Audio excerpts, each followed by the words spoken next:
Let's talk about the Pikachu Illustrator card, though. Yes. What was the final price that it sold for? $16 million. He got over $16 million for it, for a PSA 10. Do you think that over $16 million for this Pikachu Illustrator card was too much money? Well, I can tell you this. There's not enough money in the world that I could have that would have justified me paying $16 million for that card. But remember, I have a long history, in the hobby. So I know that chances are there's 39 of them.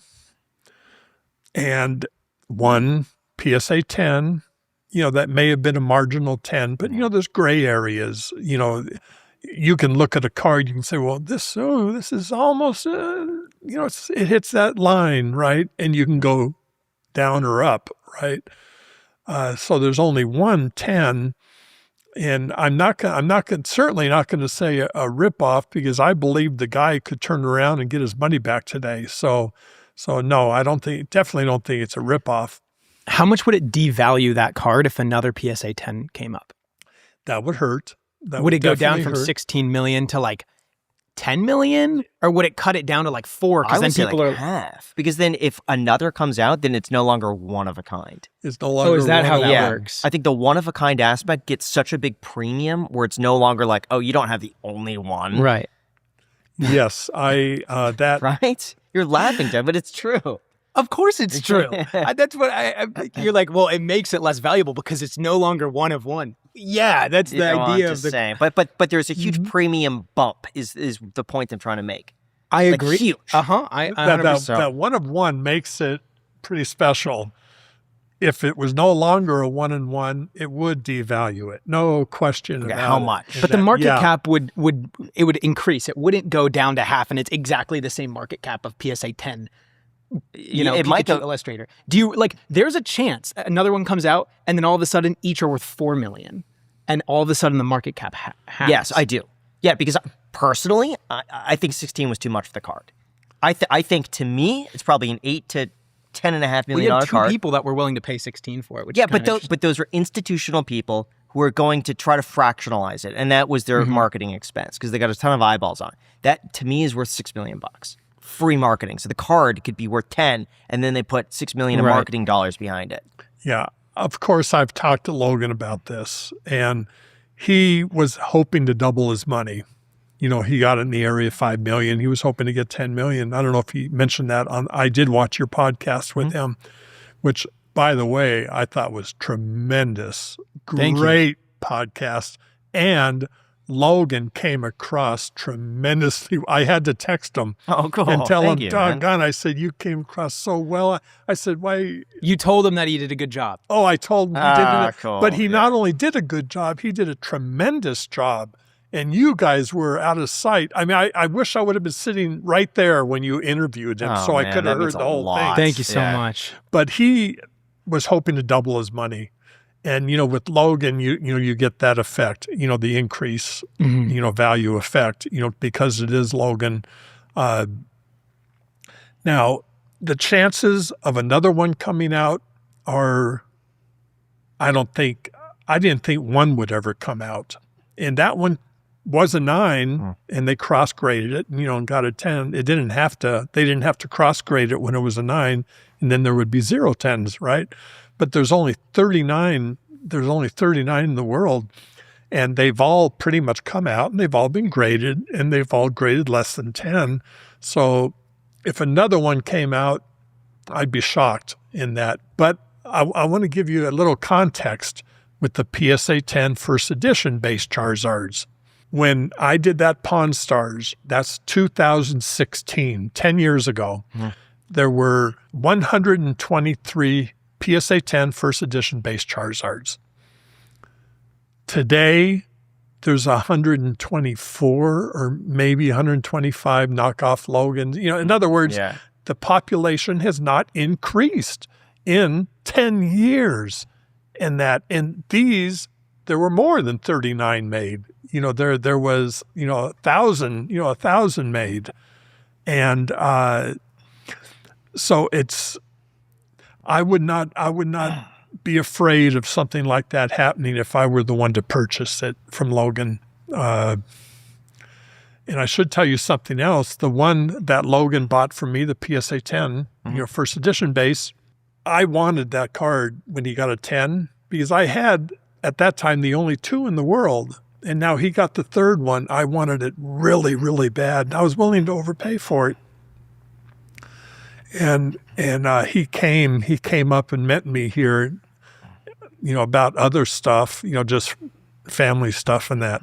But I told him, I said, I want that card really bad. He said, Gary, you could offer to trade me your 2 Beckett 10 first edition base Charizards for my 1, and I wouldn't do it.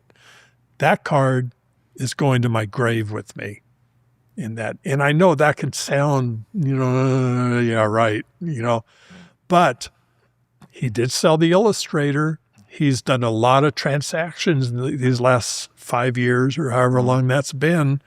And he still has that card and he never talks about it. He never shows it. That card is his personal holy grail in that. So, that kind of tells you how hard, number one, how hard it is to achieve those grades. But number 2, how much they can mean to a person. And they mean a lot. And that's why I liked your podcast with him so much, because that all came across.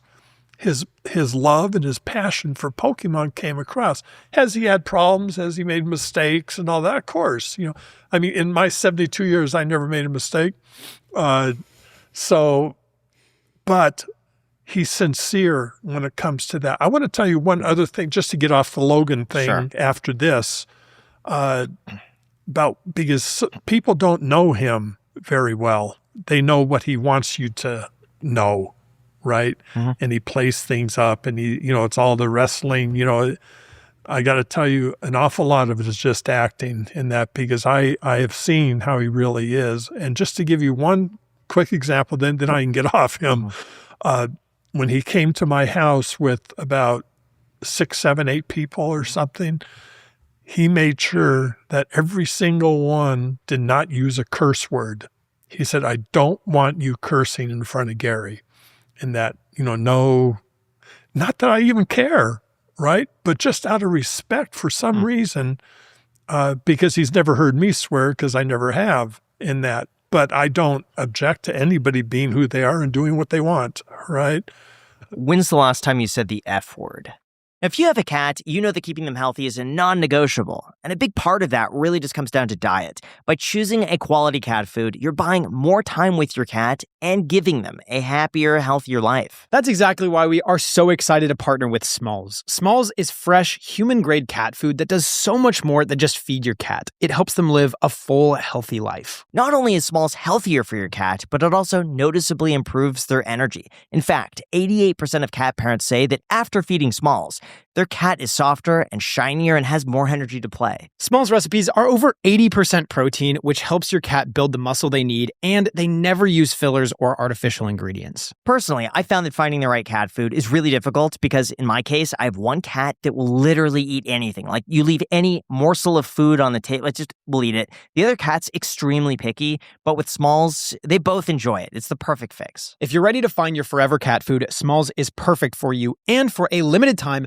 because you're a nice coffee hour listener, you get 60% off your first order plus free shipping and free treats for life when you head to smalls.com/iced. That's 60% off your first order plus free shipping and free treats for life when you head to smalls.com/iced. Thank you again to Smalls for sponsoring this podcast. When's the last time you said the F word? I've never said the F word. No, are you serious? No. Ever? Never have. Even in like a fit, someone cuts you off on the freeway and you're like, oh, just let it loose. No, I would even hate to tell you what I say because it's so corny. Because, what do you say? But I don't say those. Yeah, that's what you say. No. But what do you say when someone cuts? What do you say when someone cuts you off on the freeway and you're upset? What do you yell at? I'm just silent and let my eyes turn red. I guess in my day with my parents, we just simply didn't swear and weren't allowed to swear, But again, now I'm making it sound so corny because I don't care if people swear, right? It means It doesn't affect me in any way whatsoever.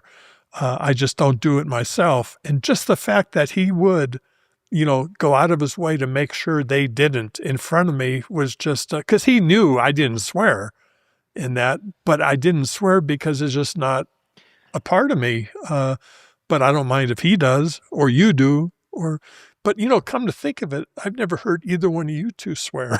We bleep it. I mean, we're not generally big cursors. Right. So, and one other thing, obviously, Logan is someone, unfortunately, where if you defend him, you just get completely excoriated and people hate you online. Right. I'm not going to sit here and be dishonest. Like, my experiences with Logan, I have nothing bad to say. Like, when we filmed our podcast with him before, during, and afterwards, he was incredibly patient. He, to me, showed great moral character. Like, he invited us into his home. He was very friendly, sharing, caring. And obviously, I tell people this that are already skeptical of Logan, like my friends or whatever. I'm like, yeah, he was great. They're like, of course you're going to say that because you're filming a podcast with him, so he's going to put his best foot forward, and he doesn't want you guys saying negative things about him online. I'm like, that sounds like guilty until proven innocent. Yes, no, right. But even in right. 2020, we met him, and I picked up a Pokemon card from him. I remember that. Yes. He was so cordial, so nice. And I even met him in 2016 at the gym, 24-Hour Fitness in Hollywood.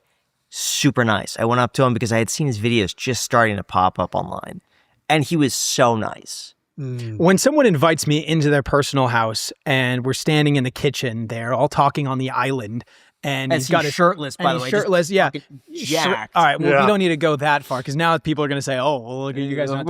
Yeah. But his just bird walking is us. right. and his bird is there, and his bird poops on the ground, and his wife is walking around with the baby in her arms. It's like that's just a normal. To me, everything I saw was like indicative of just a normal, happy family. And the bird poops, and Logan's like, "Oh, okay, yeah. Let me. Oh, no, don't worry about it. I'll clean it up." Like. I don't know. Well, I could show you my texts with him, right? I could show you my texts with him. The majority of them are baby pictures, just to give you an idea.